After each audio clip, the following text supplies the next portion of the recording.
So it's coming along pretty nice. The most challenging part so far of building this buggy was this front section because I wanted this all one consistent piece of tube. I didn't want to splice it in together. I don't mind to do it on the floor because where we put it, there'll be a cross brace that basically goes from side to side of the buggy, and this is stronger than a standard piece of tube. When you sleeve a piece of tube, what I've always been taught is it's stronger than just the standard piece of tube. So this is not a weak point by no means. And I'm trying to decide if I'm going to do actual opening doors on this, or if I'm just going to put a piece of tube that's bent, you know, to allow you room to step over it. But you can see it's turned out pretty sweet. We're running a Yamaha Banshee radiator right here in the front end. So, and we'll put some heavy mesh so no sticks will stab it.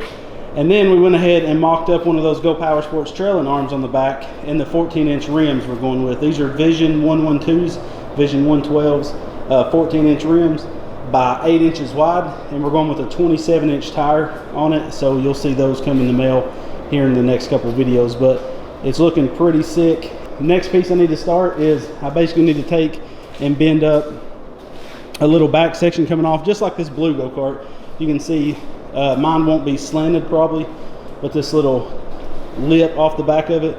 And the reason a lot of go-karts have that is that's going to give you a point to mount shocks to, put gas tanks and all that. So we got to bend up that, add to the back, then we can do our main roll cage. And instead of hooking the roll cage to the dashboard, which I'd normally do, and I kind of wish I would have did 245s instead of this 90. It kind of bugs me, but it don't look bad, and we can add some stuff in here to make it look good. But I'm thinking about bringing the roll cage from this bar to make it come a little bit more forward, so it's not so aggressive of a, you know, a slant up, and that'll go up, over, and onto the end of that back piece. So we'll get to building a little more, but we're getting really close to being able to start setting up our front end, and we've got a bunch of heim joints linked down below, everything you'll need to build a front end like this one. So let's get to it.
Man, I think she looks awesome. It's got the exact look that I had in my head, so I'm super pumped about this. I know it's hard to tell what a frame looks like because there's so much going on in the background, you know, through the tubing, but hope you guys can tell it's got a real aggressive look to it, and I'm liking it a lot.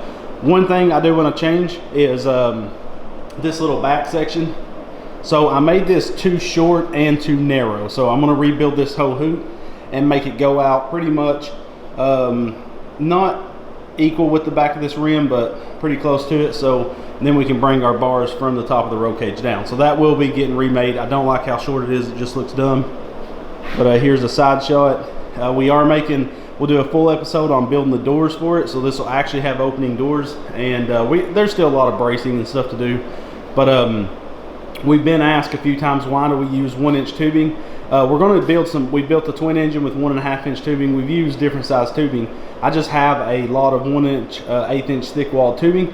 So that's what we're using to use it, because we have it. With our Nargessa CC60 bender, we got a 1-inch, 1 1/4, and 1 1/2-inch die. And we'll also be adding new dies to that in the future. So we'll be able to bend, you know, a crazy amount of tubes. So huge shout out to Nargessa, because this bender is insane. Go to Quantum Machinery Group, find out the information. We got links for everything in the video description, as well as those trailing arms from Go Power Sports, the wheels. Next episode will be these A-arms, getting them made, getting the whole front suspension done, and then we'll move on back. We got to tear the four-wheeler down too. So we've changed gears on this. We're doing a 650 Honda Rincon ATV setup on this. So it'll be 4-wheel drive, 650cc liquid cooled.